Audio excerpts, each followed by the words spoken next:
Questão 7 do IME 2026, aqui o negócio começa a apertar. Se você vai prestar FUVEST ou outro vestibular, meu caro, não se preocupa, porque isso aqui não cai. Vamos lá, o mineral malaquita de ocorrência natural pode ser utilizado para a obtenção de cobre líquido a partir das 3 etapas abaixo. Então temos aqui uma certa quantidade de calor fornecida para a reação de decomposição, né? Isso aqui vai se quebrar em pedacinhos. Aí esse sólido vai ser tratado com grafite para formar um composto sólido, já o nosso cobre sólido, certo? E posteriormente você tem uma fusão ocorrendo, onde o cobre sólido vira líquido. Depois os caras fazem o que querem com esse troço líquido. Como a reação global de formação do cobre líquido a partir de malaquita e carbono sólido é endotérmica, realizou-se um estudo para verificar a quantidade necessária de placas solares fotovoltaicas para atender o seu consumo energético na indústria. E aí, cada placa solar fotovoltaica produz em média 2 MJ por hora.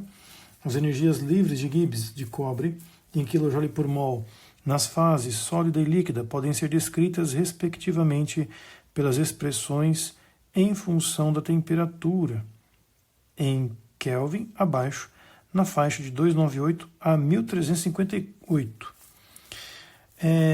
Já dá para assustar, né? Não se preocupa, cara. Isso aqui são funções de estado que descrevem de fato como que aquele cara se encontra na devida temperatura. Aqui ele coloca a energia de Gibbs sólida, né, do cobre sólido, e aqui líquida. Isso aqui é um processo de fusão, certo? As entalpias de formação e as entropias molares dos compostos químicos são constantes na faixa de 298 a 1358. Agora você entende por que o cara deu essas muitas coisas loucas aqui, né? Você tem o cobre, que é da questão da malaquita, você tem CO2, água, nós não vamos usar, tem o CO2 e água ali, né? E aqui temos também energia livre de Gibbs padrão de formação. Mas aqui o bicarbonato está na parada, não está lá, né? CO2 e água, bom, vamos com calma, a gente vai tentar entender. Mas tem a entropia, padrão de fusão do cobre. Então isso aqui eu vou precisar. Então vamos lá, com calma, descrevendo as etapas agora. Primeiro, gente, como esse processo todo vai gastar uma energia, olha a pergunta dele. Calcule nesse contexto o número mínimo de placas solares fotovoltaicas utilizadas em 1 hora para a geração de 213,36 kg de cobre líquido a partir de malaquita e carbono sólido. Essas especificações do estado da matéria para respeitar a equação aqui. Então veja, primeiro você tem uma reação que demanda energia endotérmica e depois uma fusão, né? Todo esse processo ele pode ser estudado em termos de entalpia no geral, já que essa história é endotérmica, né? E ele fala do seguinte, a reação global de formação do cobre líquido. Vamos tentar fazer uma global, galera. Veja que eu tenho alguns intermediários da reação que já são perfeitos para cancelamento, né? É só somar essas equações aqui, só que tem um problema, né? Esse sólido aqui não está 2 aqui. Tranquilo, é só dobrar, né? Você dobra aqui, ó, já era. E agora façamos a equação global. Vamos copiar ela aqui. Então, eu vou ter CO2, CO3, OH2, mais grafite, né? Sobrou aqui grafite, carbono Gr, formando H2O, no caso gasoso, CO2 também gasoso, e 2 mols inclusive de CO2 gasoso, né? Nós temos aqui 2 mols de CO2 e 2 mols de cobre líquido. Bom, isso aqui, gente, me interessa o ΔH dessa reação, né? Daí eu vou atrás das entalpias de formação agora. Então, por quê? Porque eu preciso saber o saldo energético dessa história, certo? Vamos resumir um pouco aqui para você se localizar. Eu preciso da energia total desse processo industrial. Essa energia total ela vai ser necessária para que eu possa descobrir ou que tem a correlação, né, com a tal da massa de cobre. E a partir dessas duas informações eu descubro o número de células, placas solares, né, ele chama aqui, placas solares. Então esse é o plano de meta aqui dessa questão. Vamos lá, entalpia de formação. Eu preciso da entalpia desse povo, né? Então a entalpia da água, no caso gasosa, a entalpia do CO2 gasoso vezes 2. Isso daqui, gente, é substância simples, não entra, não tem a entalpia de formação, perfeito? E aí segue, subtrai de quem? Da entalpia desse Cu2CO3OH2 sólido. De novo, carvão não entra na entalpia. Então vamos lá. H2O gasosa, menos 2, 4,2, 0,0. Depois, duas vezes quem? CO2 gasoso. Está aqui, 394, menos 394, menos a entalpia de formação dessa malaquita, menos 1054. Então isso vai dar o ΔH dessa reação. Altas contas, minha gente, você tem que chegar aí num ΔH de positivo 24 kJ, certo? Agora, muito cuidado, galera. Isso aqui tem que ser padronizado para quem? Para o foco da indústria, que é cobre. Então isso aqui está para 2 mols de cobre. Portanto, se nós tivéssemos que dar uma resposta mais concreta, eu teria que dizer que é 12 kJ por mol de cobre. Perfeito? Já chegamos numa entalpia. Fechou, professor? Acabou, né? Faz de conta que esse ΔG muito louco aqui não vai usar. Poxa, não posso, cara.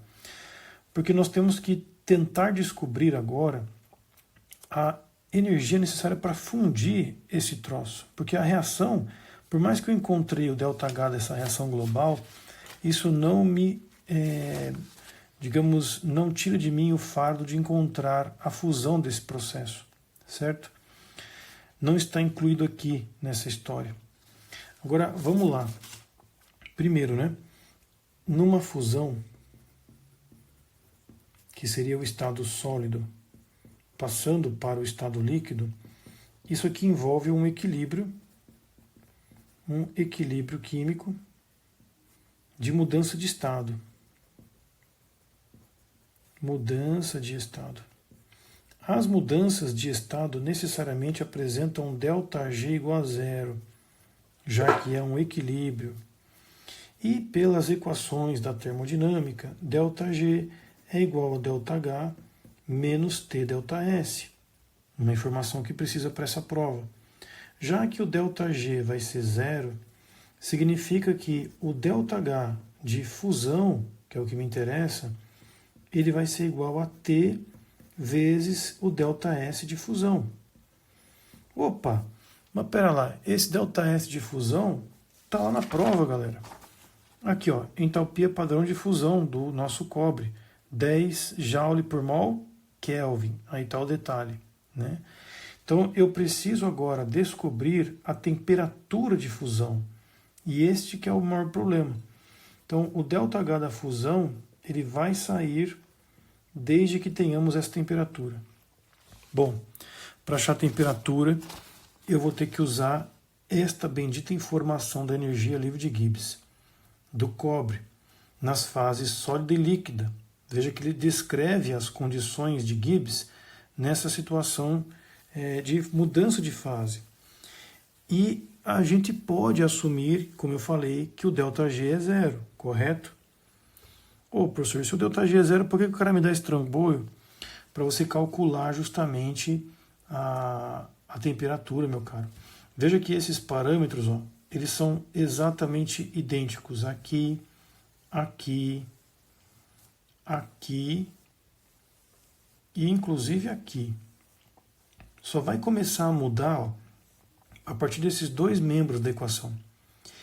E qual é a mudança de estado? O produto é líquido, o reagente é sólido.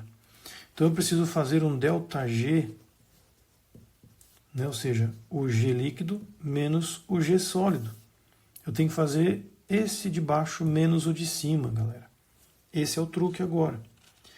Então eu vou pegar a equação, né, do ΔG, que é G líquido menos G sólido, e eu sei que isso aqui dá zero. Vamos pegar o nosso G líquido.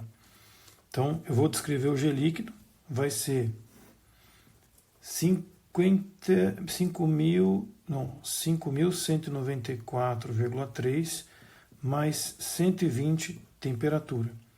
Menos quem? Menos esse cara. Vai trocar o sinal, correto? 7770,5. Troca o sinal, menos 130T. Tudo isso igual a zero.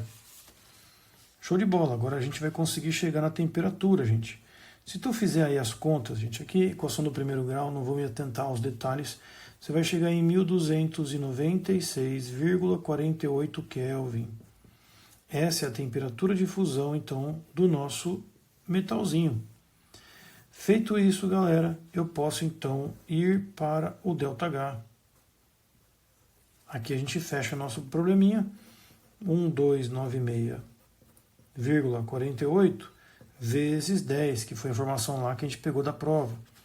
Resultado, esse ΔH de fusão, que é o que mais me interessa, a energia necessária para tudo isso acontecer, vai dar, meus caros, ajustando aqui para quilojoules, 12,96, tá?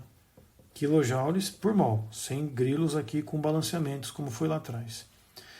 Fechamos então, meu caro, a outra informação necessária. Agora eu posso pegar a bendita energia total desse troço por mol de cobre, né? Então a energia total vai dar 12 mais esse 12,96, 24,96 quilojoules por mol de cobre. E aí, agora nós podemos fazer a proporção com a massa molar agora de cobre. Energia e a massa, ou o mol, né, em si. Na tabela periódica da prova foi dado lá o cobre, ele está aqui com o seu 63,546. Então vamos usar aqui o 63,546 dele. Essa quantidade de mol está para 24,96 quilojoules. E a massa que ele pede, né? 213,36 vezes 10 a terceira gramas. Vai dar um X aqui de energia. Vamos lá, né? Altas continhas, 24,96 vezes 213,36 10 a cubo, dividido por 6, 3,546. 83.805, mais ou menos, gente, quilojoules, ok?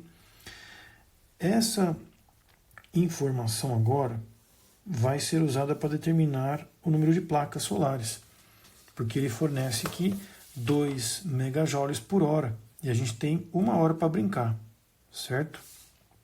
Então eu tenho que ver quantas placas a gente dá para usar, certo? Isso aqui a gente pode escrever assim, ó, por hora, porque essa massa foi feita em 1 hora. Aí, vamos lá, né? Energia, e aqui número de placas. Nós vamos para esse parâmetro agora. 2 megajoules está para 1 hora, ou perdão, uma placa, né? Isso aqui é por hora. E esse cara aqui, se eu jogar um 83,8 aqui, né, já dá mega, né? Megajoule também. Megajoule por hora. E esse X, né, vai dar um valor aproximado. Então, divide aqui por 1000, só para dar bonitinho. Divide por 2. 41,9, gente. 42, né? 42 placas, para deixar mais redondinho. Então, questãozinha bem trabalhosa, né? A grande sagacidade aqui era perceber que ΔG era zero. Eu preciso dessa entalpia de fusão. E aí, só para reforçar, né? Pô, professor, por que no ΔH aqui não aparece, eu tenho que calcular aqui por fora? Lembra aquela história que eu falei que substância simples não tem ΔH de formação? Esse que é o BO, galera. Na química, como a gente considera que entalpia de formação, substância simples é zero, essa informação foi engolida aqui no processo, ela não está dentro desse ΔH. Por isso que eu preciso fazer essa análise de fusão separado, né? E incluir essas duas energias agora para fazer o saldo total de energia. Uma questão muito boa, galera, muito boa mesmo. Digna de segunda fase aí de vestibulares.